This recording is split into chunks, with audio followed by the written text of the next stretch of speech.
খুব প্রকাশ্যে বলছি সবার সামনে, তারা ক্ষমতার অন্যতম স্তম্ভ।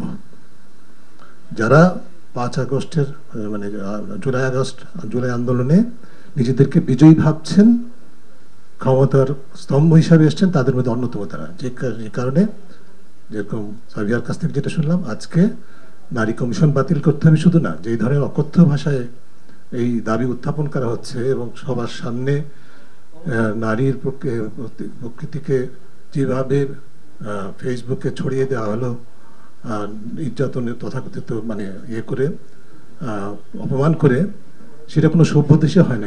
আমাদেরকে তাদেরকে যারা এটা করছেন তারা তাদের ঘরে স্ত্রী নাই, মা নাই, কন্যা নেই,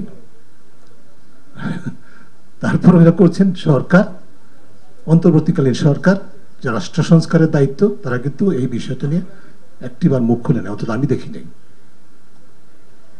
সো ক্ষমতার স্তম্ভ আমাদেরকে কিন্তু এই যে গণমাধ্যমের স্বাধীনতা, বাক স্বাধীনতা, মৌলিক স্বাধীনতাগুলো অর্জন করার মাত্র আমরা সুযোগটা পেয়েছি।